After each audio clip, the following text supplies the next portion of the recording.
오늘 말씀 히브리서 11장 1절부터 4절까지입니다. 중국에 잘못 나왔습니다. 히브리서 11장 1절부터 4절 말씀입니다. 성경 찾으셔야 됩니다. 히브리서 11장 1절에서 4절까지입니다. 우리 교독으로 읽겠습니다. 믿음은 바라는 것들의 실상이요 보이지 않는 것들의 증거니 선진들이 이로써 증거를 얻었느니라.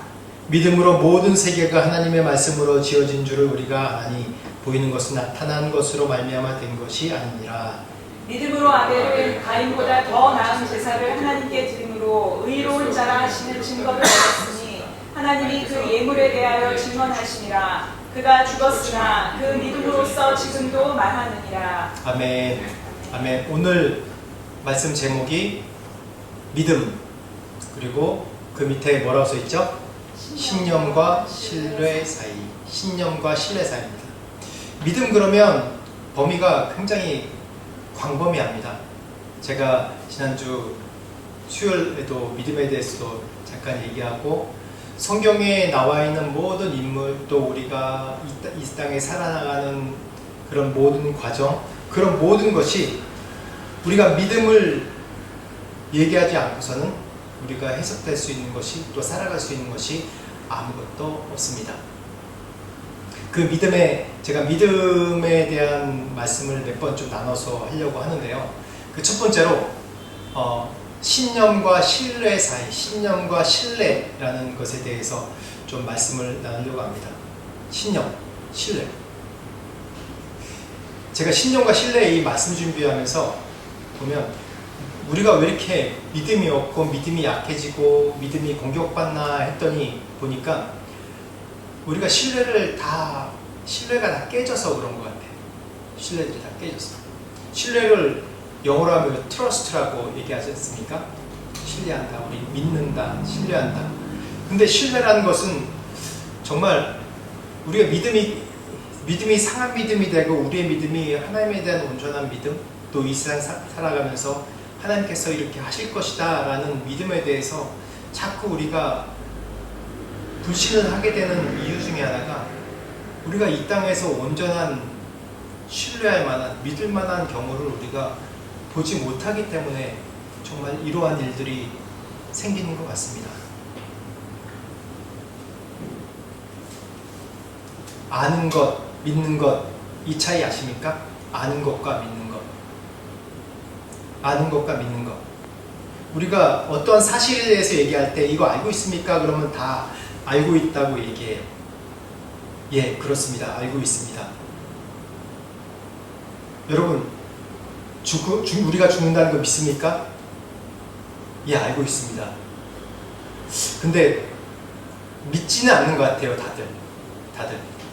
그 믿음이, 죽음에 대한 믿음이 점점 생기는 분들은 누구냐면, 점점 연세가 점점 들면서 자신의 모든 것들, 육체에 그런 힘도 빠지고 육체적으로 할 수 있는 것도 없고, 그런 분들이 점점 내려놓아지면서 이 세상에 소망이 없어지면 점점 죽음에 대해서 받아들이고 죽음에 대해서 믿는 것 같아요. 근데 젊은 사람일수록 죽음 그러면 알죠. 알고 있죠. 그런데 믿지 않는 경우가 대부분인 것 같습니다. 그래서 이 지금 처음부터 약간 어렵게 얘기하는데, 이 신념과 신뢰라는 이 두 가지 단어가 이 믿음의 가장 근본을 이루는, 가장 뼈대를 이루는 것 중에 하나거든요. 그래서 제가 이게 좀 헷갈리게 말씀을 드리는 겁니다. 이분이 누구냐면 존 칼빈이고, 저희 교회는 우리나라 교단에서 가장 큰 교단인 장로교회의 또 그 교리의 뿌리를, 교리의 기초를 놓은 분이 이 존 칼빈입니다. 존 칼빈의 기독교 강요 그러면 굉장히 유명합니다. 뭐 교단을 다 떠나서 이 존 칼빈이 믿음의 3요소에 대해서 얘기했어요. 첫 번째는 원어로 써서 죄송합니다. 노티시아라고 얘기하고, 두 번째로는 아센수스라고 얘기하고, 세 번째는 피두시아라고 얘기합니다. 노티시아 그러면 지식입니다. 아센수스 그러면 동의입니다. 피두시아 그러면 이건 신뢰입니다. 믿음의 3요소. 그래서 오늘 제가 굳이 신념과 신뢰 사이라는 기도 제목을 뽑았어요. 말씀 제목을 뽑았어요. 이 믿음의 중요한 요소이기 때문에 그래요. 우리가 지식적으로는 그냥 성경의 내용을 아는 것으로 끝나면, 그런 성경의 내용을 아는 것은 세계 모든 사람들이 다 알고 있습니다. 이 성경이 오랫동안 역사적으로 계속 전해져 내려오고, 어떤 사람은 역사책으로만 보는 분들이 있고, 어떤 분은 문학적으로만 보는 분들이 있습니다. 근데 지식적으로는 성경책 그러면 제일 오래된 문서 중에 하나이고, 또 역사적인 사실로 보증된 사실들이고, 다 문학적으로도 이 인류의 그런 문학이 흐르는 그 역사를 다 볼 수 있는 그런 중요한 책이거든요. 근데 이 성경의 내용을 모든 사람은 다 알고 있습니다. 알고 있고, 또 어떤 사람은 이걸 동의를 해요. 많은 사람 지식적으로 동의를 해요. 교회 다니는 분들도 그런 분들 많아요. 내가 성경도 알고 예수님이 오셨다는 것도 동의합니다. 예수님께서 역사적인 사실로 계셨다는 것 동의합니다. 역사적으로 따져보면 이 로마의 고대 내려오는 문서 같은 거 보면 예수가 실제 했다는 것도 나오고, 또 십자가 못 박혔다는 거 나오고, 빌라도 총독이 또 황제에게 어떠한 리포트를 한 것도 다 문서로 나옵니다. 그렇기 때문에 이 역사적인 사실과 그 증거들을 통해서 우리가 동의할 수 있어요. 그런데 이것을 신뢰하고 믿는 것은 또 다른 부분입니다. 신뢰한다는 건 뭐냐면, 이 말씀에 있는 내용, 말씀에 있는 이 인물, 예수 그리스도, 이분에 대해서 온전히 믿고 내 삶을 던지는 것을 얘기해요. 이게 바로 신뢰인 거예요. 제가 이 단어를 잘 기억하세요. 온전히, 그분께 나를 온전히 던지는 것. 던진다고 오늘 굳이 제가 표현했습니다. 이렇게 표현한 제가 이유가 있습니다. 신념은 사실을, 신뢰는 사랑을 이라고 제가 이 제목을 뽑았습니다. 신념은 객관적인 법칙에 대한 확신입니다. 그래서 영어로 conviction이라고 얘기하죠. 또 신뢰는 trust, 인격에 대한 항복, 인격을 믿는 것을 바로 신뢰라고 얘기해요. 상대방의 성품에 근거해서 나를 맡기는 것을 신뢰라고 얘기합니다. 여러분, 이걸 그냥 개념적으로 철학적으로만 생각하시면 안 돼요. 제가 지금 이 믿음에 대해서 빌드업하려고 우리가 가진 이 모두가 다 아는 각자 철학이 있거든요. 사상이 있거든요. 이 세상에 있는 신념과 신뢰가 있거든요. 그걸 제가 이제 그냥 사전적으로 좀 설명해 드리는 거예요. 우리가 신념이라는 것은 내가 예수 믿습니다. 예수 믿으면 복이 옵니다. 예수 믿으면 병고침 받습니다. 예수 믿으면 어떤 어려움도 이겨낼 수 있습니다. 라고 믿는 것을 신념이라고도 얘기할 수 있고, 믿음이라고도 얘기할 수 있고, 신뢰라고도 얘기할 수 있어요. 꼭 신념이라고만 얘기할 수는 없는 거예요. 왜냐하면 우리가 이런 믿음이 없으면, 이런 기본적 지식과 동의가 없으면은 내가 그걸 신뢰하러 나갈 수가 없거든요. 그렇기 때문에 이 신념도 굉장히 중요합니다. 그런데 이 성경에서 예수님을 십자가에 못 박은 사람들이 어떤 사람들이냐면 바로 이 신념으로만 사는 사람들이었어요. 유대인들이 믿음이 없습니까? 하나님을 믿었어요. 얼마나 열심히 믿었습니까? 바리새인들이 자신의 모든 것을 바쳐서 어떻게 보면 지금 우리가 경건 생활하는 것보다 훨씬 더 경건한 사람들이에요. 그래서 예수께서 뭐라고 그래요? 네가 저들만큼 경건하지 않으면 안 된다. 근데 저들은 본받지 말으라까지 얘기할 정도로 그 사람들은 신념에 사로잡혀 있는 사람들이지만 그 신념 때문에라도 자신의 행동이나 자신의 경건 생활은 굉장히 경건하게 유지하는 사람들이었어요. 그게 꼭 그리스도인만 그렇습니까? 무슬림 보세요. 얼마나 경건하게 보입니까? 이런 그냥 하루에 4번 막 무릎 꿇기. 지금도 이 무슬림 지역 가면 아마 그쵸 권사님 사이렌이 울리죠. 그쵸. 여기는 이제 무슬림 사는 지역이 이제 조그마해서 이 사이렌이 잘 안 들리는데, 제가 인도 살 때는 곳곳에 무슬림이 살고 있기 때문에 꼭 새벽 5시만 되면, 저희도 뭐 5시 새벽 기도해서 일어나지만 꼭 무슨 종이 울리던지 사이렌이 울리던지 꼭 그렇게 울리더라고요. 그런 무슬림조차도 대부분 자신의 율법과 신념으로서 자신의 종교, 자신의 믿음을 지키는 것입니다. 그런데 우리가 믿는 믿음은 이 신념을 넘어서야 돼요. 신념으로만 믿으면, 우리의 지식적인 동의로만 믿으면 우리는 그냥 내 습관이 되고 내 공식이 되고 예수 믿는 게 내 법칙으로만 밖에 될 수 없는 거예요. 그래서 예수 믿으면 복 받는다는데 나 왜 이래 지금? 예수 믿으면 성숙해야 되는데 난 지금 왜 이래? 날 구원한다며 난 지금 왜 이래? 맨날 이러다 인생 다 가는 거예요. 신념으로만 믿으면. 계속 제가 설명할 겁니다. 신뢰. 상대방의 인품에 대한 항목이에요. 상대방의 성품에 근거해서 나를 맡기는 것이에요. 제가 이 전 슬라이드에서 뭐라고 했어요? 던진다고 얘기했죠. 던진다고 표현했습니다. 여러분, 이 그림 보면 어떤 생각이 드세요? 어떤 생각 드세요? 제가 우리 큰애가 지금 28이지. 그쵸? 28인데, 어렸을 때 제가 이제 큰아들이랑 잘 놀아줬어요. 저한테 상처도 굉장히 많아요. 제가 큰아들이니까 많이 좀 때려주고 혼내줘서 상처도 많은데, 저랑 가장 친밀하게 많이 놀았던 애가 우리 큰애. 그래서 우리 큰애가 놀 때는 노는 것만큼은 저를 엄청 신뢰해요. 특히 우리 애들이 다. 제가 이제 놀이터거든요, 애들한테. 그래서 지금 이 장면처럼 그냥 놀이터에서 미끄럼틀 딱 가서 야 뛰어내려! 그러면 어떻게 해요? 팍 뛰어내린단 말이에요. 처음에 이제 무서워서 보고 멈칫멈칫 하다가 아빠 보고 팍 뛰어내려요. 왜 그래요? 만약에 내가 아니라 다른 모르는 사람이 얘 보고 야 뛰어내려 이러면 뛰어내릴까요? 안 뛰어내려요. 웬만한 애들은 정말 안 뛰어내려요. 제가 왜 던진다는 표현을 썼습니까? 왜 뛰어내려요? 아빠이기 때문에 뛰어내리는 거예요.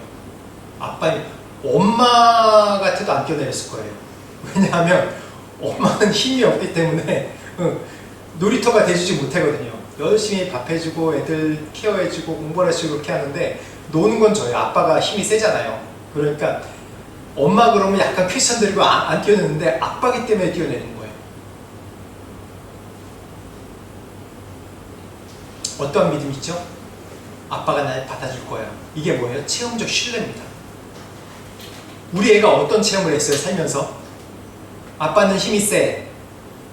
아빠는 어떠한 그것에서 날 항상 받아주고 나를 위험에서 건져준 사람이야. 또 내 놀이터야. 이렇게 뛰어내려도 야단치지 않아. 아빠가 다 책임져 줄 거야. 안 그러겠어요? 여러분 안 그래요? 이러지 않겠어요? 그래서 기독교 신앙은 뭐냐면 삶 속에서 하나님을 경험하는 거예요. 인격적인 사귐이에요. 그래서 기독교 신앙을 뭐라고 해요? 체험적 신앙이라고 얘기합니다. 체험적 신앙.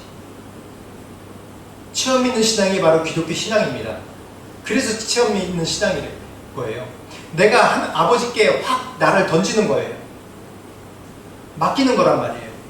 내가 뭐 인격적으로 하나님 신뢰합니다, 사귐이 있습니다, 그런 미사여구 말고, 에이 몰라요 하나님 알아서 하세요. 이러면 확 던져버리는 거예요, 나를. 나 힘들어요. 몰라요 하나님. 확 던져버리는 거예요, 하나님께. 하나님 나 힘들어요. 모르겠어요. 나 이 상황 내가 어떻게 끌고 갈지 모르겠어요. 그래서 나를 확 던져버리는 거예요. 어떻게 하나님께 해주시겠지 뭐. 그리고 하나님 믿고 평안히 자는 거예요, 난. 그럴 때 일어나는 일들을 한번 여러분 보세요. 어떻게 일어나는지. 제가 정말 이 사역하면서 정말 그 깊은 동굴 속에 한 4, 5개월 들어간 적이 있었어요. 제가 안식년 마치고 이제 첫 안식년 2009년도에 했었는데 마치고 돌아와서 인도 땅이 참 살기 힘들거든요. 돌아오는데 재정적으로 참 쉽지 않았어요. 그래서 재정의 돌파가 있어야 돼서 어떻게 하다가 제가 한 1년 동안 이제 그 애들 호스텔하는 비즈니스를 했는데 사실 하나님께서 이렇게 허락하신 건 아니었어요. 근데 제 욕심으로 했어요. 그래서 아내가 그때 건강이 많이 축났어요. 그때 1년 동안 했었는데 1년 하는데 애들이 뭐 상처받거나 그런 애들 없는데 뭐가 돼서 다 떠나가는 거예요. 다 우리가 더 이상 이걸 할 수 없는 상황이 됐어요. 그래서 다시 집으로 옮기고 조금만 집으로 옮기고 있는데 이제는 제 안에 무너진 마음이 있는 거예요. 이제 어떻게 살지? 내가 생각한 재정이 이만큼 되지 않는데 어떻게 살지? 나 아무것도 못하겠다. 그때는 정말 제가 할 수 있는 게 아무것도 정말 벼랑 끝에 있는 것 같더라고요. 그래서 어떻게 했냐면 아무것도 안 하고 제 아내보고도 얘기해서 아무것도 안 하고 아침에 애들 뭐 학교 데려다 좀 스쿨버스 데려주고 그리고 운동하고 와서 그냥 아침부터 저녁까지 그냥 방에 갇혀가지고 기도하고 묵상하고 또 말씀 보고 그냥 피곤하면 자고 일어나고 그거밖에 안 했어요. 거의 4개월 동안. 근데 첫 번째 달에 우리가 포기하고 돌아갈 것 같다 그런 생각했는데 살더라고요. 어떻게 살아가더라고요. 두 번째 달에도 어떻게 살아가고 그러면서 점점 내 안에 재정에 대한 하나님에 대한 믿음이 생기는 거예요. 점점 내가 재정의 벼랑 끝에 몰렸을 때 내가 하나님께 그냥 던져야 되겠구나 나를. 그래서 아마 그때부터인 것 같아요. 먼 상황에 가장 벼랑 끝에 놓이면 그냥 그 상황을 던져버려요. 저희가 사실 작년 초에 이제 여기 이제 1년 넘게 사신 분들은 알겠지만 2024년 12월부터 시작해서 저희 환율이 계속 올랐어요. 지금 거의 35%. 그때 2024년 12월 이전과 지금 보면 한 35%가량이 올랐어요. 그래서 너무 쉽지 않아요. 개척한 지 이제 1년도 안 됐고, 이제 여기 이제 월세도 내야 되고, 근데 이거 살아갈 길이 없는 거예요. 또 재정 후원한다는 메인 후원교회가 반으로 확 줄여버리고, 이거를 감당할 수 없는 거예요. 거기다 35% 계속 올라가잖아요. 근데 그때 또 집을 저희가 또 다른 데로 옮기고 하면서 최대한 줄여보자 라고 했는데, 그때 마침 어떤 일이 발생했냐면 어려울수록 이제 내가 할 수 있는 게 없구나. 하나님께 던져버리자. 하나님께 맡겨버리자. 좋은 말로 맡겨버리는 거고 던져버리자. 지금 아이처럼 던져버리는 거야 하나님 앞에. 그러면서 그럴 때 나뿐만 아니라 내 주변에 또 계속 살아나는 거예요. 다 축복받는 거예요. 이 얼음이 있습니다. 얼음이 몇 센치인지 우리 모르잖아요. 근데 어떤 사람은 이게 겉으로 딱 보고 얼음이 두껍네? 건너갑시다. 그리고 확 건너갔는데 1cm밖에 안 되는 거야 얼음이. 지금 봄이 다 다가와서 겉을 보기에는 내가 어저께까지 며칠 전까지 걸었는데 괜찮아. 그래서 자신감으로 걸어갔는데 푹 빠져버립니다. 그건 자신감이죠. 그냥 어떠한 정보도 아무것도 없이 자신감이죠. 근데 어떤 사람은 정말 이 얼음이 1m 두께인데 이 강을 걷는다는 거는 상상을 못하는 거예요. 덜덜 떨면서 걸어가는데 그래서 가야 되니까 빨리 오라고 막 저쪽에서 오라고 건너갔는데 겨우 건너갔는데 건너가 보니까 1m 두께 얼음이었어요. 나중에 알고 보니까. 제가 왜 이런 말씀을 드리냐면 신앙은 내 믿음의 크기가 아니라 내가 믿는 대상이 누구에 따라 달려있느냐는 겁니다. 이 팀 켈러가 하는 얘기거든요. 내가 생각하기에 지금 상황 이것을 못 벗어날 것 같아. 안 될 것 같아. 포기하느냐? 아니면 내 안에 떨리는 마음이 있지만 내가 믿음으로 던져내서 덜덜덜 떠는 것 같지만 그 길을 내가 그냥 돌파하고 나가느냐? 그것이 바로 우리의 신앙 자세입니다. 그것이 바로 믿음이에요. 하나님 신뢰하는 것. 의사가 처방전이 있습니다. 어떤 사람은 의학서적을 많이 읽고 감탄하면서 요즘 의학이 이래서 이렇게 하면 돼. 이렇게 치유받으면 돼. 라고 생각을 해요. 특히 요즘에 암이 참 많이 걸리지 않습니까? 암 안 걸리는 사람들도 암에 대해서 얘기할 때 요즘에 암이 치료제도 많이 나왔대. 그냥 암 같은 거 여기 목에 있는 무슨 암이에요? 그 갑상선암 그런 거는 암도 아니래. 또 위암도 거의 60% 70%다 고친데 별거 아니래. 그런데 막상 자신이 암에 걸리면 어떻게 할 줄 몰라요. 두려움 가운데 있고. 그 전에 아는 거는 내가 알고 있는 신념이었어요. 그냥 지식이었어요. 이제는 그 지식이 동의를 할 때 되면 내가 그걸 담대하게 의사를 신뢰하면서 쓸 때에 놓여야지 그게 바로 온전한 믿음이 되는 겁니다. 우리가 말씀이 있습니다. 우리에게. 성경 말씀이 있어요. 우리에게는 이게 처방전이나 마찬가지고 우리의 삶의 지표나 마찬가지예요. 여러분 성경 말씀만 읽고 계십니까? 아니면 이 성경 말씀에 있는 말씀이 내 삶 가운데 녹아져서 이것을 내 인생을 하나님께 맡기는 이 나의 가이드북이 되십니까?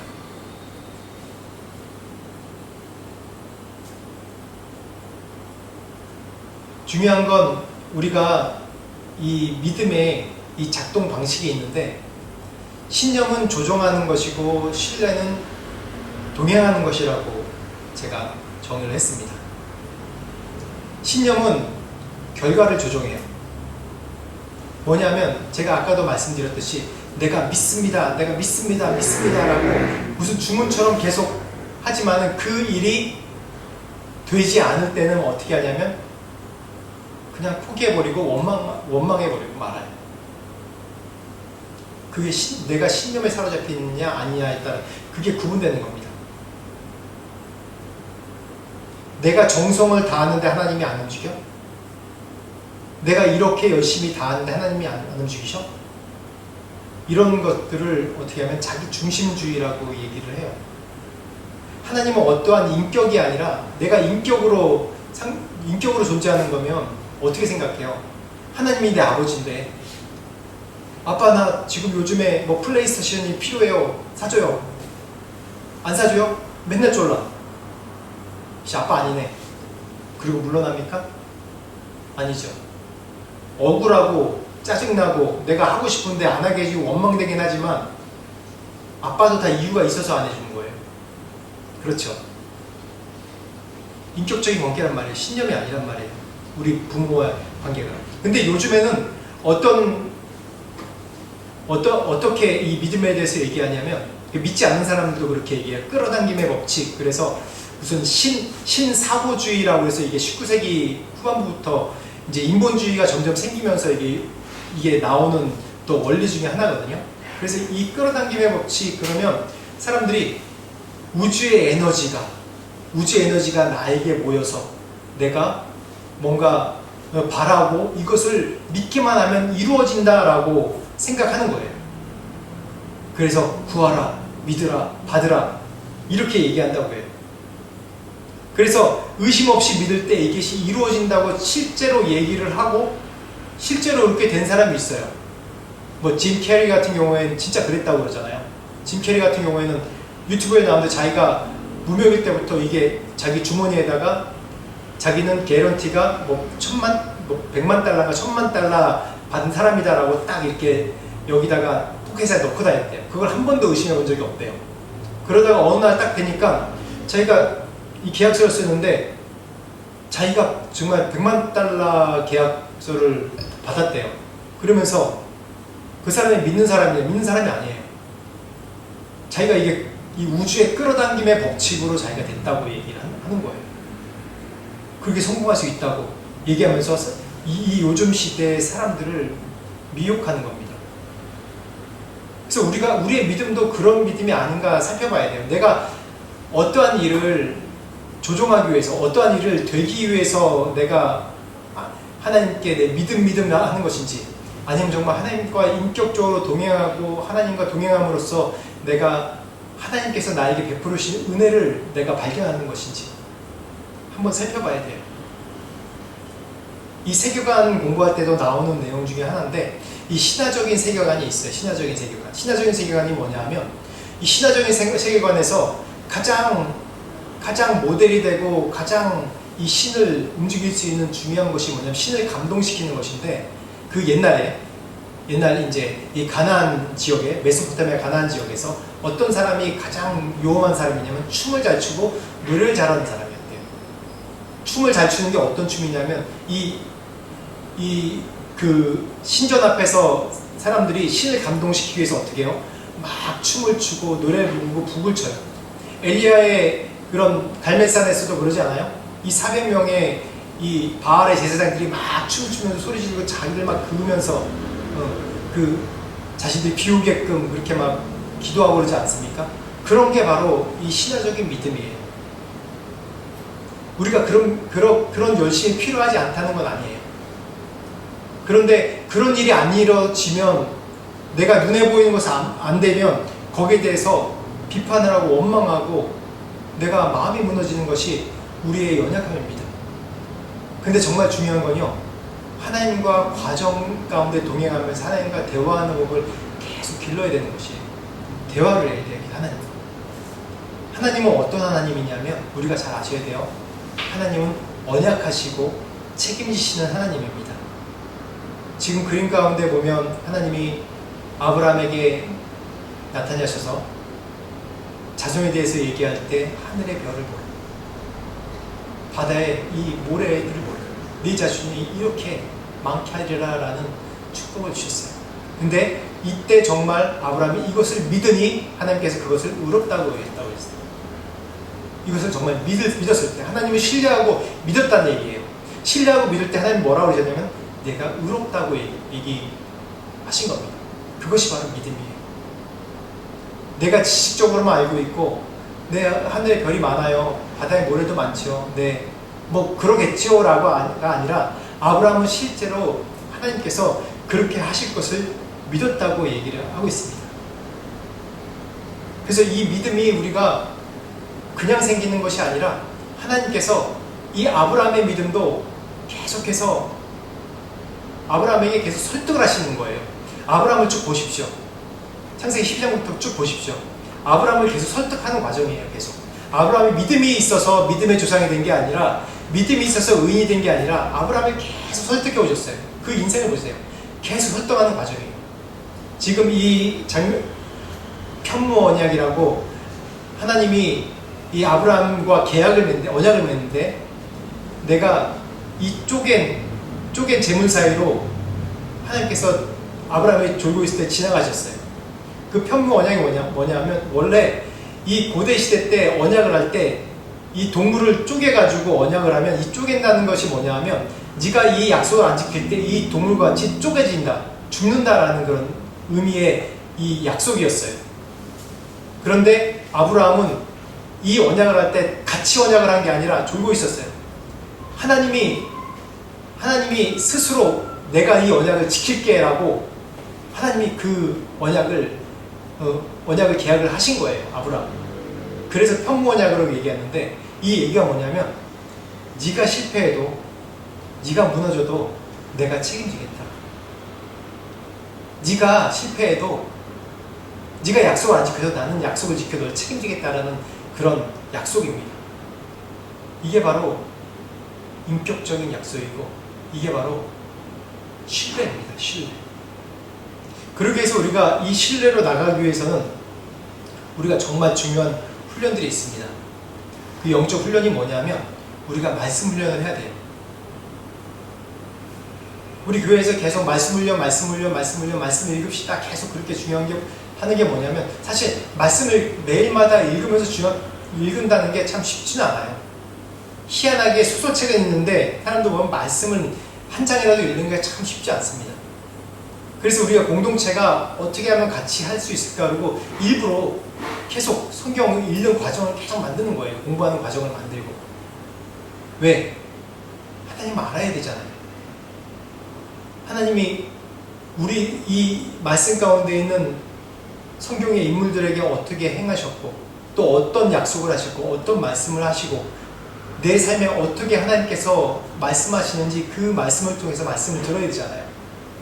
하나님의 성품을 알고 하나님이 어떤 분이었는지 알아야지 내가 내 삶 가운데 확신을 갖고 내 신념이 아닌 하나님을 신뢰하고 믿음을 갖고 살아갈 수 있지 않습니까? 그렇기 때문에 말씀을 읽고 말씀을 훈련하고 말씀을 배우는 것이 정말 중요합니다. 그리고 기도 훈련을 계속해야 돼요. 말씀과 기도 외에는 우리가 아무 유의 능력이 나갈 수 없다고 예수께서 말씀하셨어요. 우리 기도 외에는 아무 능력이 없어요. 우리가 말씀으로 하나님을 확신하고 신뢰하고 내가 그 신뢰를 갖고 그 믿음으로 내가 기도할 때 이 산을 들어 저 산으로 저쪽으로 옮긴다고 해도 하나님께서 예수님께서 옮긴다고 하셨어요. 너희들에게 겨자씨만한 믿음이 있어도 내가 이 산을 들어 저쪽으로 옮긴다고 했어요. 그리고 우리가 공동체 훈련을 계속 해야 됩니다. 서로가 믿음으로 연단되며 서로 이 공동체 안에서 철이 날카롭게 부딪히면서 또한 내가 이 공동체가 중요한 게 내가 이 세상에서 믿음의 싸움을 어떻게 하면서 어떻게 상하고 어떻게 찢겨지고 지금 이 자리에 왔는지. 우리는 간증 보면 늘 성공 얘기만 간증하지 않습니까? 내가 무슨 일이 있어서 성공했다고 그게 다 간증인 줄 알아요. 우리 한국 사람들은 뭔가 완벽을 추구하기 때문에 간증을 하면 내가 뭔가 성공 스토리가 있어야 되고 금이환영해야 되고 그래야지 그것이 간증이라고 생각해요. 근데 그렇지 않아요. 믿음의 공동체가 중요한 것이 뭐냐면 내가 세상에 살면서 어떻게 실패했는지 나누는 것이 그게 서로에게 격려가 되는 거예요. 물론 그 가운데 성공도 있고 실패도 있죠. 그러면서 하나님이 어떠한 분인지 내가 말씀 가운데 깨닫고 만났던 그 하나님이 이런 하나님이구나. 이 사람에게도 이렇게 역사하신 하나님이구나. 나에게도 이렇게 역사하실 수 있구나 하고 더 주님을 신뢰하면서 나가는 것이 바로 이 공동체 훈련입니다. 고난은 신념이 무너지고 신뢰가 깊어지는 시간이 고난과 시련입니다.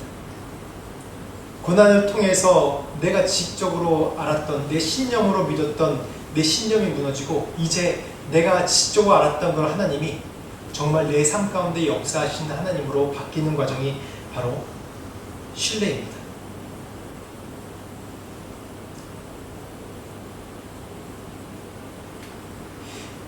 제가 20대 중반에 저희 어머니가 돌아가셨어요.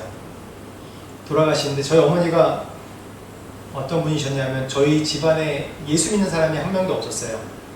다들 저희 제 할아버지가 술 때문에 돌아가셨고 저희 집안에 저희 아버지만 빼고 작은 아버지들이 알코올 중독으로 돌아가신 분도 있고 또 그런 알코올로 중독으로 좀 힘들게 요새는 산 사람들도 많이 있었어요. 그런데 그 가운데서 어머니가 이제 시집 오시면서 어떤 변화가 있었냐면 이제 처음에 믿을 때 좀 핍박도 있었는데 이제 자식이 믿고 점점 아버지도 믿고 나중에 시간이 걸렸지만 믿음 생활 열심히 하면서 또 할머니도 또 교회 나오시고 그러면서 지금은 저희 집안이 목회자 집안이 되었고 이제는 저희 집안이 다 믿는 사람들이 됐어요. 아직도 뭐 제 동생이 교회 믿는다고 하지만 교회 안 다니고 있지만은 그래도 하나님께서 복을 많이 주셨어요. 근데 저희 어머니가 20대 중반에 갑자기 이제 간염으로 이제 간경화로 돌아가실 지경에 누워 있는 거예요. 근데 저는 그걸 안 믿었어요. 저는 그 사실 안 믿었어요. 돌아가시지 않을 거다라고 좀 믿고 있었어요. 하나님 살아계시다면 이렇게 열심히 신앙생활하고 우리 가정을 믿음이 있게 만들려고 하는 이 헌신된 사람을 돌아가시게 할 수 있나? 그래서 저희 어머니 돌아가신다는 그런 것을 제가 염두에 두지 않았어요. 심지어는 제가 저희 어머니 돌아가시면 하나님 살아가신 거 아니야 라고까지 생각했었습니다. 그런데 돌아가셨어요. 그리고 지금 와서는 이 돌아가신 게 또 제 나름대로 어떤 믿음으로 다 해석할 수 있지만은 아직까지 심정적으로는 왜 하나님이 굳이 우리 어머니를 그때 돌아가시게 하셨을까라는 퀘스천들이 많이 있어요. 해석이 안 돼요, 사실. 죽음에 대해서 해석할 수 있는 사람이 누가 있겠습니까? 믿음으로 뭐 어머니가 돌아가셨기 때문에 그 믿음의 뭐 걸음이 되어서 뭐 어떻게 다 얘기할 수 있지만 그건 우리의 해석이고 알 수가 없는 거예요. 그런 면에서 우리가 욥의 시련을 한번 볼까요? 욥은 보면 엄청난 고난과 시련이 있었습니다. 1장부터 31장까지 욥이 계속 질문하는 것이 내가 왜 이런 고난을 받아야 되고, 내가 정직하게 살고 이렇게 믿음으로 사는데 왜 이 고난을 받아야 되고, 친구들이 너 회개해야 된다 하니까 내가 회개할 게 없는데, 내가 열심히 살았는데, 그러면서 하나님 앞에 계속 얘기를 합니다. 근데 38장에 하나님이 뭐라고 얘기하시냐면 왜 내가 이런 고난을 받습니까? 왜 이런 고난 가운데 제가 있습니까? 라고 얘기를 하는데 하나님이 그 이유에 대해 설명해 주지 않으셨어요. 이유에 대해 설명해 주지 않으시고 뭐라고 얘기하시냐면 여기 그림에 보듯이 내가 어떤 하나님이냐, 내가 하늘에 별을 있을 때 그때가 언제인 줄 아느냐, 바다에 물을 흘리게 할 때 네가 있었냐? 그러면서 하나님의 그런 광대하심을 얘기하시는 거예요. 이 우주를 만드시고 이 세계를 움직이신 다스린 분이 어떤 분이라는 것을 하나님께서 보여주시는 거예요. 이해가 안 돼요, 사실. 그게 뭐라고? 왜 욥은 그 광대하신 하나님 보면서 내가 이제 주님의 얼굴을 배웠나이다 라고 이유를 몰라도 하나님 계시면 충분합니다 라고 얘기를 할 수 있었을까요? 우리 큰애가 4살 때가 5살 때 한번 원형 탈모가 걸린 적이 있었어요. 한국에 제가 아파서 한 2년 동안 이제 요양을 갔다가 다시 왔을 때 우리 큰아들이 그래도 뭔가 자아 인식을 좀 하고 유치원 다니다고 왔거든요. 근데 와서 말도 안 통하고 유치원 보냈는데 말도 안 통하고 그러니까 그래도 저희는 잘 몰라서 그냥 유치원 보내면 알아서 말하겠지 그리고 유치원을 계속 보냈어요. 근데 그 중에서 한국 영어를 안 쓰는 애가 얘밖에 없는 거예요. 근데 가면 그냥 자연적으로 배우는 줄 알았어요. 보냈는데 한 달, 2달 딱 되는데 아침에 제 아내가 얘 머리를 빗겼는데 갑자기 머리가 빗에서 쑥쑥 빠지는 거예요. 이 원형탈모가 이렇게 일어나는 거예요. 이제 4살, 5살짜리. 깜짝 놀랐어요. 이렇게 보니까. 그래서 한번 유치원에 찾아가 보니까 얘 혼자 놀고 있는 거예요. 유치원에서. 그러니까 얘는 말할 수 있는 노밖에 없으니까 노. 예스 안 하고 그냥 노밖에 안 하는 거예요. 그러니까 이게 스트레스가 아침에 갔다가 4시에 오니까 아침 9시 전에 8시 반 정도에 나갔다 4시에 오니까 그 반나절 이상을 그냥 버려지는 느낌이 받았던 거예요. 그래서 저희가 이제 그만두고 다시 와서 애한테 한 게 뭐냐 하면 한 2주 정도 비디오를 보여줬어요. 저희는 결혼해서 이제 곧장 성교지 나왔기 때문에 비디오 카메라를 샀거든요. 저는 애들 어렸을 때부터 좀 그 예뻤을 때 장면을 좀 찍어주고 싶었어요. 그래서 비디오를 어렸을 때부터 이제 계속 찍어줬거든요. 큰애. 그러니까 우리가 영상에 담길 때 어떤 장면들이 나와요? 애들 막 때리는 장면이 있습니까? 아니죠. 재밌고 사랑받고 있는 장면들이 나오는 거예요. 할아버지한테 사랑받고, 외할아버지, 외할머니한테 사랑받고, 또 고모, 또 외삼촌한테 사랑받고, 그런 주변 사람들의 사랑받는 장면들이 계속 나오잖아요. 그러니까 거의 2주 동안 매일마다 아침부터 저녁까지 그걸 계속 보더라고요. 그러면서 아빠 저 때 어땠어요? 이게 어땠어요? 막 얘기하면 딱딱 웃고 그러면서 치유가 되더라고요. 제가 이 말씀 하나님이 욥의 이 상처와 고난에 대해서 얘기하실 때 하나님이 내가 이런 우주의 하나님이고 내 창조주의 하나님이고 얼마나 광대하고 능력의 하나님인지 보여주실 때 제가 이 생각이 났어요. 하나님이 이 온 우주가 너를 위해 만드셨구나. 이 온 우주 만물, 지금 이 온 세계가 너를 위해 만들어졌다. 이걸 보여주신 거구나. 그래서 우리가 하나님을 알아야 돼. 힘써 하나님을 알아야 돼.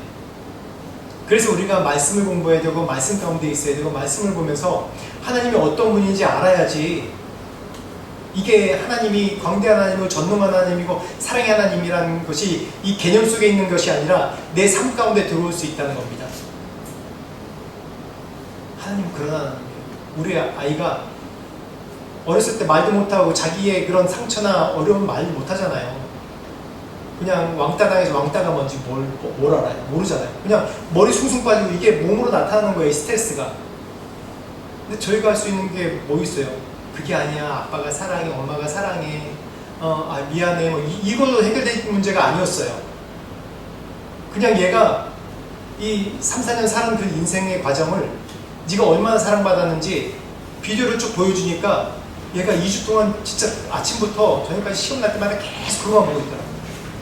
뚫어져라. 그러더니 이게 점차 회복되는 것을 볼 수 있었어요. 하나님은 그런 하나님입니다.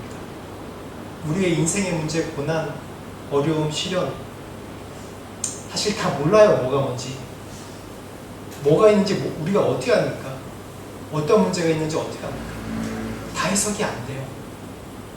해석 안 되는 게 인생이잖아요. 그래서 우리는 우리의 믿음은 무엇이 아닌 누구로 하나님을 신뢰해야 되는 거예요. 누구? 믿음의 깊이는 나의 열심이 아니라 하나님을 아는 깊이입니다. 나의 믿음의 깊이는 나의 열심, 얼마나 내가 뭘 하고 뭘 많이 하고 그게 아니라 내가 하나님을 알기 때문에, 하나님을 신뢰하기 때문에 하는 게 바로 그게 진정한 믿음이에요. 여러분 올해 그렇게 되시길 바랍니다. 올해 하나님을 깊이 아시기 바랍니다. 올해 우리가 교회에서 점점 우리가 2월 11일부터 13일까지 이제 어성경을 필두로 해서 계속해서 우리가 인원수는 없지만 몇 분 안 되지만 계속해서 챌린지 할 거예요. 왜냐면 우리가 교회에서 우리 공동체에서 할 수 있는 게 뭐예요? 그냥 코이노니아밖에 안 하면, 코이노니아는 세상에서도 많이 해요. 말씀 알아야지 내 삶에 돌파가 일어나고 해결점이 일어나죠. 지금은 항상 우리가 이게 물질 세계에서 살기 때문에 저도 마찬가지예요. 무엇으로 내 믿음을 삼으려고 그래요? 어떤 결과로 내 믿음을 삼으려고 그래요? 저도 그래요. 내가 말씀이 내 안에 가득 차 있지 않으면 자꾸 어떤 결과와 물질과 상황을 통해서 내가 믿음을 내 척도를 하려고 해요. 그게 아닙니다. 하나님을 신뢰하는 방법을 배우셔야 돼요. 그 하나님이 지금도 이 말씀으로 제가 우리 첫째한테 비디오를 보여준 것처럼 이 말씀으로 여러분들에게 지금 보여주고 계시는 거예요. 야, 창세기부터 요한계시록까지 봐봐. 내가 어떤 하나님인지 봐봐. 요백에 고난당하고 있는 요백에 말도 안 되게 하나님이 광대하신 하나님이 전능하신 하나님이다. 우주를 만드신 하나님이다. 뭐 리워드도 만드신 하나님이다. 악어도 만드신 하나님이다. 하마도 만드신 하나님이다. 그걸 왜 설명하냐고요. 자기는 고난 가운데 막 긁고 죽게 생겼는데 누구보다도 이전에 부자로 살았다가 다 세계에서 제일 가난한 사람이 됐는데 왜 쓸데없이 그런 걸 얘기하냐고요. 하나님이. 네가 하나님을 알아야지 네가 살 수 있다는 겁니다. 하나님을 알아야지. 믿음의 깊이는 나의 열심이 아닙니다. 나의 신념이 아닙니다. 하나님을 아는 깊이가 바로 내 믿음의 깊이. 올해 하나님을 알되 힘써 하나님을 압시다. 여호와를 알되 힘써 압시다. 이것이 내가 흔들리지 않는 믿음이 되어야 되는 겁니다. 그런 믿음을 소유하시기 바랍니다. 그러기 위해서 하나님이 지금 저희 큰애한테 비디오 보여준 것처럼 이 말씀으로 올해 여러분들 보여주고 계세요. 창세기부터 계시록까지 쫙 뚫을 겁니다. 어성경을 한번 쫙 뚫을 거예요. 성경을 보는 건 본인이 보지만 우리 같이는 올해 신약 성경 두 번 한번 통독할 거예요. 이 설교는 제가 말씀하잖아요. 설교는 한계가 있어요. 설교는 내가 씹어서 여러분들한테 주고 여러분들 그냥 도전하고 하나의 촉매 역할을 하는 것이지 말씀을 보고 깨닫고 결정하는 건 여러분들이 해야 되는 거예요. 말씀을 볼 때 여러분들 깨닫고 스스로 깨닫고 주님 앞에 나오고 제가 이 말씀을 전함으로써 우리가 다시 한번 우리 마음 가운데 내가 깨달은 말씀 가운데 확신을 갖고 내가 사는 이 믿음의 삶이 맞구나 확신을 얻고 같이 격려하는 것이 이 예배 가운데 이 말씀 증거하는 거예요. 너무 제 말씀에 의존하지 마세요. 말씀을 스스로 보시면서 깨닫고 스스로 해석하고 스스로 하나님이 어떤 분인지 깊이 알아가시길 축원합니다. 올 한 해 그런 축복된 한 해가 되시기를 축원합니다. 같이 우리 말씀을 생각하시면서 우리 한 목소리로 같이 기도하겠습니다. 하나님, 올해 우리가 말씀 가운데 내 삶을 던집니다. 하나님, 하나님 앞에 나를 던집니다. 말씀으로 깨닫게 하시고 내 신념과 내 습관이 아닌 이제 정말 하나님을 깊이 알므로 신뢰함으로 살 수 있는 하나 될 수 있도록 도와주십시오 라고 한 목소리로 기도합시다. 하나님 아버지 감사합니다. 주님을 신뢰합니다. 하나님, 이제 내 신념과 내가 내 습관이 아닌 정말 진정 하나님을 아는 믿음으로 내가 주님 앞에 나아가고 합니다. 아버지 도와주시옵소서. 하나님이 어떤 분인지 계속 알려주시고 가르쳐주시고 이 말씀으로 내가 확신 가운데 할 수 있도록 주님 도와주시옵소서. 도와주시옵소서. 함께하여 주시옵소서.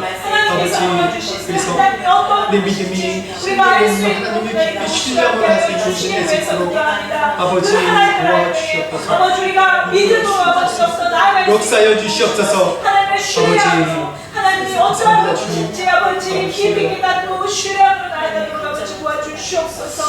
하나님 주님을 신뢰합니다. 우리가 신념과 우리의 신뢰 사이에 늘 헷갈리고 늘 우리가 내 신념이 신뢰라고 여기며 살 때가 너무 많은데 하나님 용서해 주시옵소서. 우리가 무지합니다. 더 여호와를 알 때 힘써 알기를 원합니다. 말씀 읽을 때마다 가르쳐 주시고 그 말씀이 나의 삶 가운데 적용되며 믿음으로 할 수 있도록 도와주시옵소서. 감사합니다. 예수 그리스도 이름으로 기도합니다.